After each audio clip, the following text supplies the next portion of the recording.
and welcome to the Life Balance Podcast with me, Lisa Smith. And me, Carol Watson. And today we'd like to talk to you about successful networking. Give you a few tips on this based on experience and good and bad, and conversations that we've had from other people as well, and other professional networkers. So today we are going to start off with Let's start off on a negative. Our worst experience to date. Yeah. Carol, would you like to fill us in on your worst experience? Now, I find this very hard to come up with a worst experience. Okay. Because all your networking is fantastic. Smash out And you attract the most amazing positive people. Yeah. I set out with an intention to attract only positive people into my world. So bad networking experiences. There was an event I attended not long ago, and it was a very busy event, and it was very loud, and it was a bit like a cattle market. And it was just a case of people just like firing around, trying to speak to as many people as possible to spew all over them and tell them what they wanted to tell them, get their business card, and off they went into the horizon. And I did not enjoy it at all. In fact, I actually removed myself I didn't leave the event, but I went out, like I couldn't handle the noise, like it was so loud. It was like a total cattle market, as I said, and went out and ended up having a one-to-one with a lady who was also out for the same reason, which... That's good. Yeah, it was good. So found a positive in a negative situation. So maybe stick to what you feel. Yeah, be true to yourself. Find the events that suit you. So if you are someone who is like, I don't actually mind big crowds, I don't really care, but I just didn't particularly like that setup. As I said, it was so loud and busy, like you couldn't even walk around people to get to speak to someone else. I just didn't really enjoy it. And I've found that smaller groups that are more consistent and allow you more time to build up that relationship is more my style. But I think we'll go on to that as we go through this podcast. What about your bad experience, Lisa? Share with the group. Well, unlike Carol, I have lots. I obviously put out some sort of vibe. No, I don't. Usually networking. I don't know. Networking is a very enjoyable experience. I like it a lot. And that is, I think I'm just a personable person. So I like to speak to different people, and like you say, like I like to find out, more about people, and more than just the face of the company. Like what do they actually do? Like what's their why? Yeah. We're just speaking about that. But yeah, so my worst experience was I invited someone to one of the networking groups that I coordinate, and this was a person that is very property centric, as we say, and he so I hadn't met him before. I'd heard of him through a few different people, and he swore at me. No, he didn't swear at you, but in conversation. He said the C word in conversation before 9 o'clock in the morning. Yeah, and we hadn't even started talking about business. So know your audience. It's a lesson for other people. I like it that people are casual, and I definitely give off that sort of vibe. Like people will tell me their life stories, and it's just how it's always been. Like I have that sort of gift. But I also seem to have the gift that people will say inappropriate words in conversations to me. So that was a little bit awkward. So that's probably my worst experience. Lisa attracts them all, though. She gets some crazy things on social media as well, don't you? Well, it doesn't have to be face-to-face networking. I mean, we'll save that for another podcast. Yeah, definitely. So what we're wanting to speak about now that we've got the worst bits out the way is how you can avoid that. So we started off with the worst first. Yeah. So let us build on that. Yeah. So things to avoid. Obviously, try not to swear at people. I think 101. Those sweary words. Yeah, in that sense as well, and probably down your experience is try not to pitch to people. Yeah. You know, you come in and you're like, this is how I can help you, blah, blah, blah, blah. Well, kind of switched off. It's like they say how people read the first 3 lines in a paragraph. Yeah. Same with talking to people. Like, keep them engaged First with, sentence. yeah, like who you are as a person. Yeah. You know, hi, my name's Lisa. I have 2 dogs. Yeah. I, you know, run a property business. My husband's a joiner to trade. Oh, is he? Oh, right. And it just sparks a conversation. Yeah. Like, have a 2-way conversation. Yeah. Yeah, I think a lot of people forget that so there's that much built up on networking and how you should approach it and things like that they forget that it's actually about people. So be a person. Don't be a shark who goes in trying to hunt down their next victim. Actually, remember, you're dealing with people. Go and get to know people. Yeah. And I think this maybe comes from, as I said, the whole setup. You'll find out maybe some people don't mind sharks. They just want to know what people can do, and if it's of interest, deal with it, and if not, move on. And maybe that event that I spoke about earlier is something that would suit this kind of person, whereas a more laid back event, potentially with less people, is something that I prefer, certainly. And it's knowing what you like then. I think it's because we build relationships in our business and we work with people on a longer term basis than, you know, a one-stop, like a quick sale and that's it. Like, that's obviously not what we are. So yeah, maybe people that are on a shorter term, it possibly would work for them. So get to know people. Need a little bit of foreplay before we get down to and it is a long game. Sorry. It is. I don't know why. It is a long game, and just build that relationship. Put in the time. Put in the effort, and be personable. Yeah. I want to say be normal, but sometimes that isn't normal for people. Yeah. Like you say, like the sharks in this world, they that's normal for them. Yeah.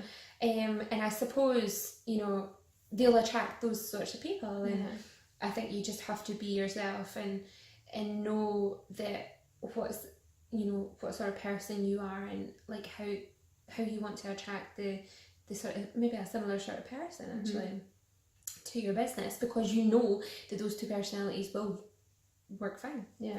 And you'll get a good sense of achievement out of doing business together. So so find out the other person, and in that sense, I suppose you want to control the situation as well. So go forward, like a good idea in that sense is to get their business card. People hand out business cards like whatever. You know what I mean? Like, it's crazy. Like, you should be so lucky to get business card. And I think if you obtain the business cards and you are, obviously they're effectively saying, yes, contact me, like happy for this. So get a system in place, add them to your CRM system, put in notes about where you met them. Yeah, I use Evernote. What do you use? Well, I'm going on to a new CRM system, but I'm trying to get it working, so I'll not mention the name yet until I can recommend. I only like to recommend things that I've tried. But right now, I just use a combination of Trello and my own Excel spreadsheets, but I'm not an Excel fanatic. I know. Okay, the Life Balance podcast is about it. If she doesn't like Excel, I'm out. I love a spreadsheet. I have to be true to myself. Know what you like. I don't like a spreadsheet. It just sometimes it just doesn't work for me. I don't like spreadsheet for this in particular, but I do love a spreadsheet out with everything. I had a spreadsheet for when I had my daughter. The baby spreadsheet. Nice. Love a spreadsheet. Anyway. Enough of spreadsheets, back to networking.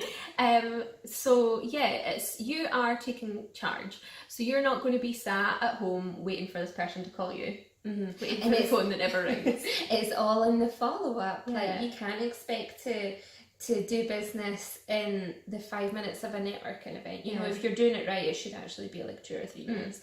But you should speak to one person, depending on how big As long as the you're not event a is. shark. As long as you're As long not as being you're a not a shark. shark. But yeah, you should. The gold is in the follow up, Yeah. and people, you know, that's where you get your follow up meeting and start with a phone call. Maybe if there is more to be done, face to face. I all that think sort of stuff. as well, this comes to not being a shark, just going and trying to be a one-hit wonder at these events and get everything you possibly need from one event. I think it's, maybe you do have to go once to see if you like it, but when you find the ones that you like, go to them consistently. And I've had an experience that I've told you about where this one guy, I actually met him at a few different events. I'd met him at about 5 things. But once you see someone's there and they're not going to go away, then you're more likely to do business with them. So on our 5th meeting, we arranged a one-to-one, met and had a coffee. It was really useful to find out more about what the guy does, and how he's different from other people that you'd think maybe was doing the same thing as him, because that's what I had in my head. I was like, oh, these people all do the same. It's like I already know a few people that do this, and it's not going to be useful. But this guy in particular is an expert in releasing funds from pensions to invest in land and commercial developments.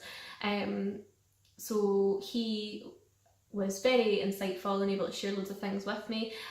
He actually introduced me to one of his clients for something property related, and I introduced him to one of my clients who is interested in releasing funds from his pension to invest in land. See, and all of that is just a great level of customer service. Yes, yeah.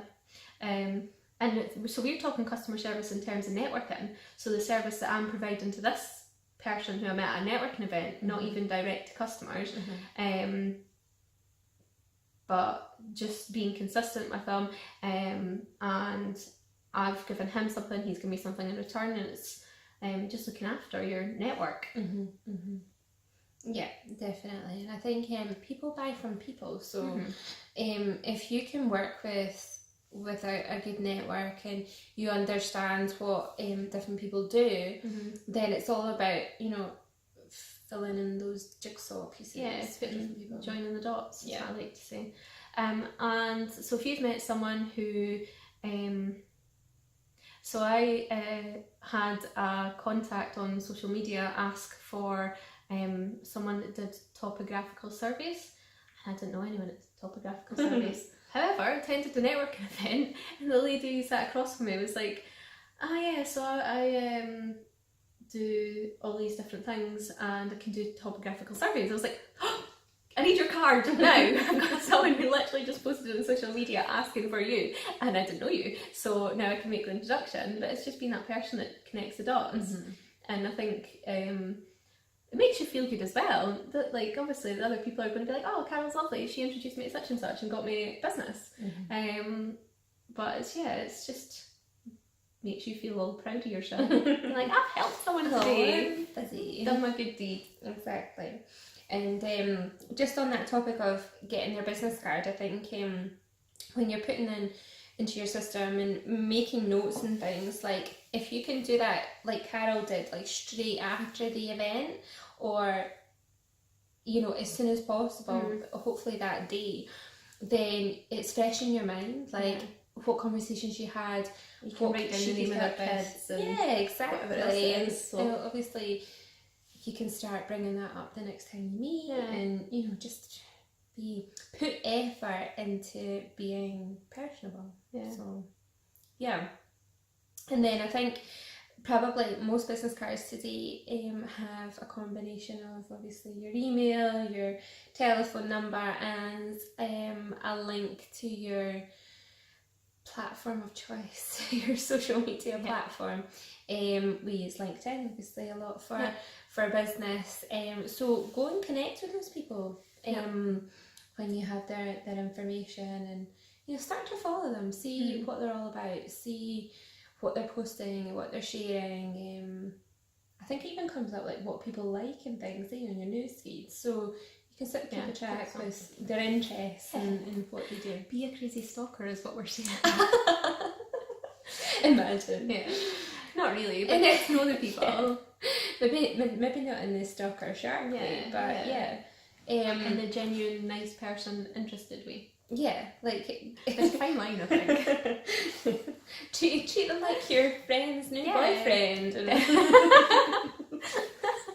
stalk them a little bit. Find out what their habits are. Check out their ex-girlfriend. Anyway, but yeah, connect with them on social media. And it's a good way because like we put out a lot of content, so these people who you might meet them and have a little bit of a chat, and you can't develop every relationship you build at networking events, but if you've connected with them on social media and you're putting content out, you're going to be fresh in their minds. That's it. And you know, the first person that they'll think of when it comes to property will be Carol or Lisa. And you kind of want that to obviously be your thing, you know, and you're going for what you do. Yeah, like networking is a part of your business, so be professional about it. Like put as much emphasis and work into the follow up and the connection as possible. Yeah. Remember that you're always on stage. So when you're going to these events, dress appropriately. Is this coming from a bad experience or? Not necessarily. Not like I always dress nice. I don't show off my jacket. A bad experience of you Well, I've seen other people. Yeah, I think so. And I think it is about you showcase your product. So you wouldn't go to advice for I don't know, you wouldn't go to someone and ask for advice on weight loss if they're not in the shape that you want to be in. Is what is where I'm thinking, is where I'm going with this. So it's like if someone looks a bit scruffy and they clearly don't represent the industry that they're meant to be representing, you wouldn't go to them, would you?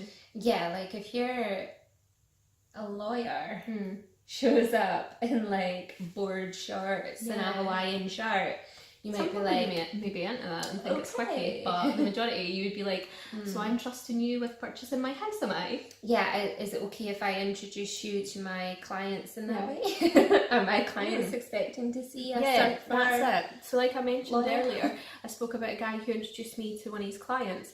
Now he wouldn't have done that if he hadn't thought that I came across well. So, and your appearance, as annoying as it is, as much as I can't be bothered putting on the full face of makeup every morning, it's people. We're a judgy crowd, aren't we? As much as you try not to judge. What is it? You've got 3 seconds on a first impression or something like that. So, or and appearance makes a lot of that. Yeah. Oh yeah, definitely. Like if you're we're messing here. There's straight into here. One woman, I'll not name names, that comes to my networking event and she is pristine. Like she. That's a compliment. You can totally name it. But she always say someone else. But she always dresses lovely and always has really nicely put together outfits. And I mean, this is a breakfast networking. I mean, you have to definitely have. But what that shows me is that she lays out her outfits. You know, she's organised. Yeah, like the night before, she's organised. Yeah, I wouldn't hesitate in recommending her services at all, because I know that she puts in effort in other areas of her life, so of course she's going to put an effort in her work. So absolutely, yeah, first impressions are key. Yes. And I was going to share something else about networking that I thought was quite important. I think you spoke about the events that you go to as well, and it's nice to have a variety. I found I only go to one property networking event every month. I go to others occasionally. Actually, we might be going to one together this Thursday.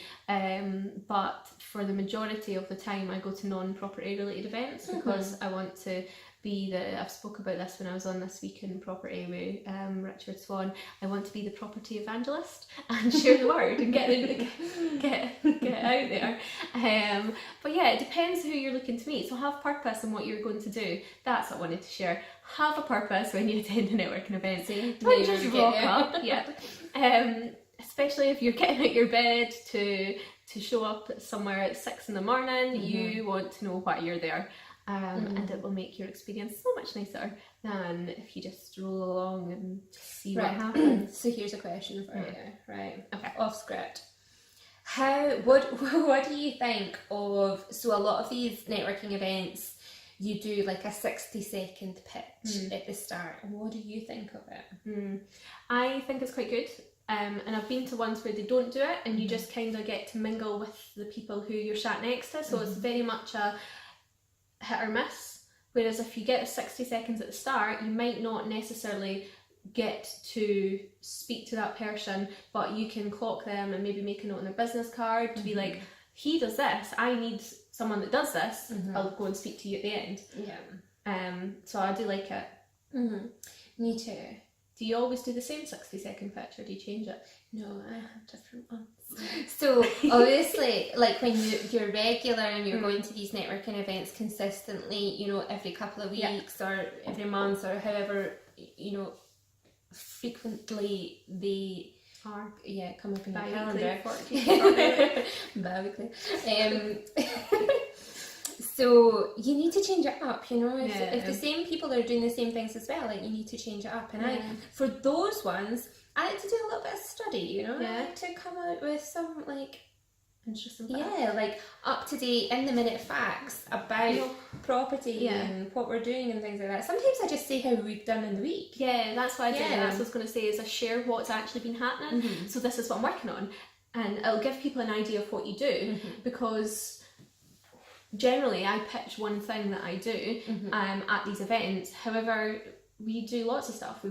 We might be looking for investors, but we also are sourcing land, brokering portfolio sales, whatever it might be. We do lots of different things. So by talking about that, they can be like, right, so Carol does lots of different things in property. I am telling them I'm an expert in one particular area, which is sourcing, which is what I do, but by bringing them into your world and letting them know that you have experience in different things, or you are currently doing something that you might not necessarily have told them about in your general 60 seconds, makes them more likely to approach you about different things that doesn't necessarily fit within your niche that you're trying to show. That makes sense. And I think like it sounds terrible, and I'm really sorry if this offends folk, but I just have to be honest.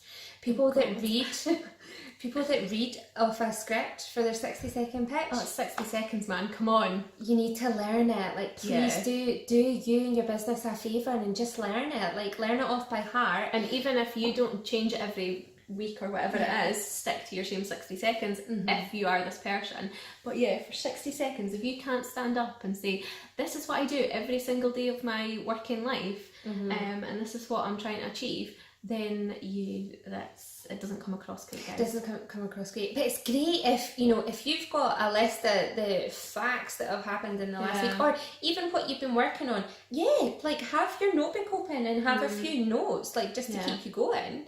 But don't read off a script. Like just try and learn it, because that would even add like so much value. Bullet points is fine. I've actually done that before when I was doing a whole talk. So I wanted my 60 seconds, because I was doing the 10-minute speech, and I wanted my 60 seconds to be a bit different to kind of set me up right for my 10 minutes.